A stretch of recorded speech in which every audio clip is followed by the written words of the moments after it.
मैं गरिमा अग्रवाल आप सभी का वंदन करती हूँ, अभिनंदन करती हूँ। आइए आज हम सुनते हैं दुबड़ी साते या दुबड़ी आठे की कथा। इसे दुर्वाष्टमी भी कहा जाता है। कहीं कहीं यह व्रत सप्तमी तिथि को किया जाता है तथा कहीं यह व्रत अष्टमी तिथि को किया जाता है। एक साहूकार था, उसके 7 बेटे थे। बेटों के विवाह के फेरों के पूरा होने से पहले ही बेटे मर जाते थे। इस प्रकार 6 बेटे मर गए। डरते डरते 7वें बेटे का विवाह मांडा। तब सब बहन बेटियों को भी बुलाया। सबसे बड़ी बूहा पीहर आते समय मार्ग में कुम्हार के यहाँ रुकी। उसका मन बुझा हुआ था, कोई खुशी नहीं थी। कुम्हार ढकनी गढ़ रहा था। बुआ ने पूछा कि तू क्या कर रहा है?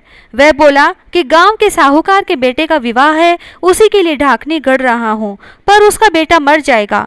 बुआ ने पूछा कि बेटा नहीं मरे, इसका कोई उपाय नहीं है?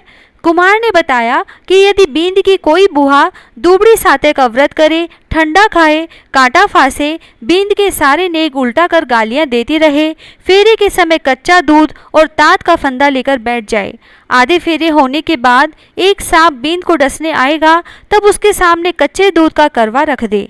जब सांप दूध पीने लगे तो उसे तात के फंदे में फंसा ले। जब सर्पिणी सांप को छुड़ाने के लिए आए, तब बुआ उससे वचन ले कि तू मेरे सब भतीजों को जिंदा कर, उनकी बहुएं दे, तो ही मैं तेरे पति सांप को छोड़ूंगी। सारी बात सुनकर बुआ वहां से रवाना होकर पीहर में अपने घर में गालियां देती हुई घुसी। सब इसके इस व्यवहार से अचंभित रह गए, पर कोई कुछ नहीं बोला। आखिर बुआ जो ठहरी, सारे नेग उल्टे कराती गई। घर की अन्य औरतें कुछ बोलती तो भी ध्यान नहीं देती। जिद करके बारात भी पिछले दरवाजे से निकलवाई। उसी समय सामने का द्वार टूटकर गिर गया। सब उसकी प्रशंसा करने लगे। अब तो जैसा वह कह रही थी वैसे ही सब मान रहे थे। फिर जिद करके बारात में शामिल हो गई। साहूकार फिर भी नाराज ही था। उसने कहा, ये जाएगी तो मैं नहीं जाऊंगा। वैसे भी मैं जाता हूँ तो मेरे बेटे मर जाते हैं, और वो नहीं गया। बारात को रास्ते में बरगद के पेड़ की छाया से निकालने लगे तो गालियां देते हुए उसने बारात को धूप में से ही निकालने की जिद की। उसकी जिद के चलते जब बारात को धूप में से निकालने लगे, तभी एक बहुत बड़ी डाल टूटकर गिर गई। सब फिर से बुआ जी की प्रशंसा करने लगे। फिर दूल्हे को बुआ की जिद के कारण दुल्हन के घर के पिछले द्वार से अंदर ले जाने लगे, तभी आगे का दरवाजा टूटकर गिर गया। फिर वह गालियां देती हुई फेरे में भी बैठ गई। जब सांप आया तो उसने उसे फंदे में फंसा लिया। जब सर्पिणी उसे छुड़ाने आई तो बुआ बोली, हे सर्पिणी, मैं तेरे पति को तभी छोड़ूंगी जब तू मेरे सारे भतीजों को जीवित कर देगी और उनकी बहुएं भी दे देगी। तू मुझे ऐसा वचन दे। सर्पिणी बोली, मैं तुझे वचन देती हूँ कि ऐसा ही होगा। बुआ ने सांप को छोड़ दिया। धूमधाम से विवाह संपन्न हुआ। सब बुआ जी से खुश हो गए। जब बारात लौटने लगी तो रास्ते में दुबड़ी साते एक वृद्धा के रूप में मिली। उसने बुआ से दुबड़ी साते की पूजा और व्रत करने के लिए कहा। बुआ ने कहा, मैं दुबड़ी साते की पूजा कराना चाहती हूँ, व्रत कराऊंगी, पर कैसे कराऊं समझ में नहीं आ रहा। वृद्धा मुस्कुराती हुई वहां से चली गई। उसके जाने के बाद पूजा के बारे में सोचती हुई जब बुआ गाड़ी में से उतरी तो देखा कि वहां दुबड़ी साते का पाटा मांडा हुआ रखा था। पूजन सामग्री भी रखी हुई थी। ताजा दूब उगी हुई थी। पूजा करने की विधि तो उसे पता ही थी। उसने पूरे मनोयोग और श्रद्धा के साथ पूजा की, बायना निकाला, कांटा फंसाया और कथा कही। बारात गांव में पहुंची। जब साहूकार ने 7 बेटों को जीवित देखा तो उसे बहुत ही आश्चर्य हुआ। सारे बेटे साहूकार के पैर पड़ने लगे तो साहूकार बोला, बेटा, आज अगर तुम पुनः जिंदा हो सके हो तो अपनी बुआ के कारण। ये जीवन तुम्हारी बुआ का दिया है, इसीलिए सब इनके पैर पड़ो। बाद में साहूकार ने सारे गांव में ढिंढोरा पिटवा दिया कि अपने बच्चों की जीवन की रक्षा के लिए हर कोई दुबड़ी साते का पाटा मांडे, व्रत करे, पूजा करे, बायना निकाले, कांटा फंसाए और कहानी सुने।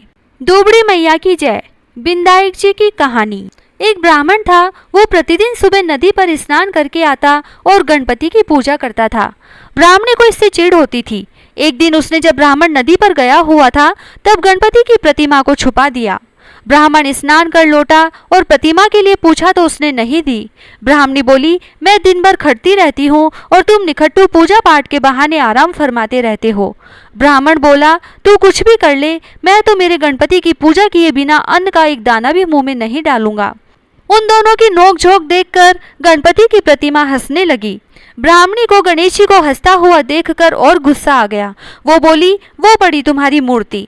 फिर ब्राह्मण ने पूजा की। गणपति ने उसकी भक्ति से प्रसन्न होकर कहा, तुझे मेरी पूजा करते कई बरस हो गए, मैं प्रसन्न हूँ, बोल क्या इच्छा है तेरी। ब्राह्मण ने कहा, अन्न चाहूँ, धन चाहूँ और जगत के सब सुख चाहूँ। गणपति ने कहा, तूने तो सब कुछ मांग लिया, जा दिया। ब्राह्मणी भी इतना प्रताप देखकर गणपति की पूर्ण श्रद्धा के साथ पूजा अर्चना करने लगी। हे गणपति महाराज, जैसे ब्राह्मण को सब सुख दिए वैसे ही सबको देना।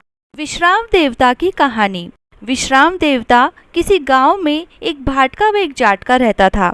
दोनों परम मित्र थे। एक बार जाटका अपनी बहन के घर जाने के लिए तैयार हुआ तो भाटका अपनी ससुराल जाने के लिए तैयार हुआ। दोनों साथ चल पड़े तो रास्ते में रुक कर एक तालाब की पाल पर बैठ गए। जाटका ने भाटका से कहा, नगर बसेरा कर लेते हैं। इस पर भाटका बोला, तू ही नगर बसेरा कर ले, मैं तो अपनी ससुराल जा रहा हूँ, वहाँ खूब खातिर होगी मेरी, तू कर ले नगर बसेरा।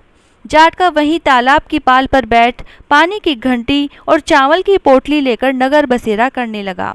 नगर बसेरा करने के साथ जाटका कहने लगा, नगर बसेरा जो करे सो मन के धोवे पाप, ताता मांडा तापसी देगी मेरी माँ, माँ देगी न मावसी देगी द्वारिका वास। मीठा मीठा गास बैकुंठा का वास, 5 कुल्ठी छठी रास, मेरा जीवड़ा श्री कृष्ण के पास। डालू पानी हो जाएगी, झट से निकल जाए मेरा जी। यह सब कर करा के जाटका बहन के पास चल पड़ा। जाटका की बहन ने भाई को खूब मान सम्मान दिया, बहुत बातें की, भाई की पसंद का भोजन जिमाया। इधर भाटका अपने ससुराल पहुंचा तो वहां आग लगी हुई थी। आग बुझाने में वह भी लग गया, जिससे हाथ मुंह सब काले हो गए, खुद भी थोड़ा झुलस गया। न रोटी न पानी के लिए किसी ने भी नहीं पूछा। भाटका भूखा प्यासा वहां से निकल गया। शाम को दोनों फिर घर की ओर चल पड़े और रास्ते में मिल गए। एक दूसरे का हाल पूछा तो भाटका बोला कि मेरे ससुराल में तो आग लगी हुई थी, आग बुझाते हुए मैं खुद काला हो गया, न रोटी मिली न पानी। जाटका बोला, मेरी तो बहुत खातिर हुई। फिर बोला, मैंने कहा था ना कि नगर बसेरा कर ले, अब कर ले नगर बसेरा। लेकिन भाटका ने फिर मना कर दिया। कहने लगा कि तेरी तो मौसी है, पता नहीं रोटी दे या न दे, मेरी तो माँ है, दही की छुचली और चूरमा का पेड़ा धरा मिलेगा। भाटका ने फिर नगर बसेरा नहीं किया, जाटका ने कर लिया। नगर बसेरा जो करे सो मन के धोवे पाप, ताता मांडा तापसी देगी मेरी माँ, माँ न देगी मावसी देगा द्वारिका वास। मीठा मीठा गास बैकुंठा का वास, 5 कुल्टी छठी रास, मेरा जेवड़ा श्री कृष्ण के पास। डालू पानी हो जाएगी, झट से निकल जाए मेरा जी। कर करा के वह चल पड़ा। घर पहुंचते ही जाटका की मौसी ने बहुत लाड़ प्यार किया। उधर भाटका घर गया तो उसकी एक भैंस खो गई थी। बाप एक लाठी रखे दूसरी उठाए और कहने लगा कि ससुराल गया तो आग लगा दी और अब यहाँ आया तो भैंस खो दी। बाप ने कहा, जा पहले भैंस ढूंढ कर लेकर आ, तभी रोटी पानी मिलेगी। सारा दिन भाटका भैंस ढूंढता रहा लेकिन उसे भैंस नहीं मिली। जाटका और भाटका फिर मिले। जाटका ने भाटका के हाल पूछे तो भाटका बोला, आते ही भैंस खो गई, बस उसी दिन से ढूंढ रहा हूँ, रोटियों का तो पूछो ही मत, पानी भी नहीं मिला। जाटका ने कहा कि मैंने तो पहले ही कहा था नगर बसेरा कर ले। जाटका की बात सुनकर भाटका बोला, तेरे नगर बसेरे में इतनी ताकत है तो चल अब कर लेते हैं। दोनों ने बैठकर नगर बसेरा किया। नगर बसेरा जो करे सो मन के धोवे पाप, ताता मांडा तापसी देगी मेरी माँ, माँ न देगी मावसी देगा द्वारिका वास। मीठा मीठा गास बैकुंठा का वास, 5 कुल्ठी छठी रास, मेरा जीवड़ा श्री कृष्ण के पास। डालू पानी हो जाएगी, झट से निकल जाए मेरा जी। दोनों नगर बसेरा करके थोड़ा सा आगे चले। भाटका जैसे ही आगे बढ़ा उसकी खोई हुई भैंस मिल गई, जिसे लेकर घर पहुंचा। घर पहुंचते ही माँ ने कहा कि लड़के को आते ही घर से निकाल दिया, सारा दिन से भूखा प्यासा भटक रहा है। यह कहकर उसकी माँ ने उसको खूब खिलाया पिलाया और ससुराल से संदेशा आ गया। ससुराल गया तो बहुत आवभगत हुई और अपनी पत्नी को लेकर घर आ गया। भाटका प्रसन्न हो गया। भाटका ने सारे नगर में ढिंडोरा पिटवाया कि सब कोई अपने पीहर या सासरे आते जाते नगर बसेरा करे। हे विश्राम देवता, जैसे जाटका भाटका को नगर बसेरे का फल मिला वैसे कहता ने सुनता ने हुकारा भरता ने सारे परिवार को मिले। लपसी तपसी की कहानी। एक लपसी था, एक तपसी था। तपसी तो भगवान की तपस्या करता था और लपसी सवा शेर की लपसी बनाकर उसका भोग लगाकर जीम लेता। एक दिन दोनों लड़ने लगे। लपसी बोला मैं बड़ा, तपसी बोला मैं बड़ा। इतने में नारद मुनि आए और बोले तुम क्यों लड़ रहे हो? तो लपसी ने कहा मैं बड़ा हूँ और तपसी ने कहा मैं बड़ा हूँ। तपसी बोला मैं सारे दिन भगवान की पूजा करता हूँ। यह सुन नारद जी ने कहा कि मैं तुम्हारा फैसला कल करूँगा। दूसरे दिन लपसी तपसी नहा कर आए तो नारद जी ने 1.25 करोड़ की अंगूठी उनके आगे फेंक दी। लपसी ने अंगूठी देखी पर उस पर ध्यान नहीं दिया। तपसी तपस्या करने बैठा तो उसे अंगूठी दिखी और उसने अपने घुटने के नीचे दबा ली और तपस्या करने लगा। और लपसी लापसी बनाकर उसका भगवान के भोग लगाकर जीमने बैठ गया। इतने में नारद जी आए तब दोनों से पूछा कि कौन बड़ा है? फिर तपसी ने कहा मैं बड़ा हूँ। नारद जी बोले कि तुम्हारा घुटना उठाओ। तो उसके नीचे 1.25 करोड़ की अंगूठी निकली। तब नारद जी बोले यह अंगूठी तूने चुराई है तो तुझे तेरी तपस्या का फल नहीं मिलेगा। तब तपसी बोला हे नारद मुनि, मेरी तपस्या का दोष कैसे दूर होगा? नारद जी ने कहा रोटी बनाकर बाटियां नहीं बनाया तो फल तुझे होगा, ब्राह्मण जिमाकर दक्षिणा नहीं दी तो फल तुझे होगा, साड़ी दे के ब्लाउज नहीं दिया तो फल तुझे होगा, दिया से दिया जलाया तो फल तुझे मिलेगा। सब व्रत त्योहार की कहानी सुनने के बाद तेरी कहानी नहीं सुनी तो फल तुझे होगा। तभी से सभी व्रत त्योहार की कहानियों के बाद लपसी तपसी की कहानी सुनी जाती है। कहानी सुनने के बाद ऐसे कहें लपसी को फल लपसी ने हो जो, तपसी को फल तपसी ने हो जो, महा की कथा कहानी को फल महाने हो जो। आड़ी बाड़ी की कहानी।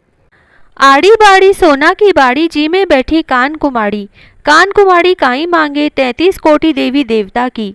बाड़ी जी सिया काई होवे अन्न होए धन होए लाज होए, लक्ष्मी होए बिछड़िया ने मेलो होए, निपुत्र ने पुत्र होए, सासू को पुरसन बहू को जीमन, उठ भाई तपसी जीम भाई लपसी, भाई को थान भाभी को मान, थाने थारी वार्ता को फल हो जो, माने मारे बरत को फल हो जो। जय श्री राधे।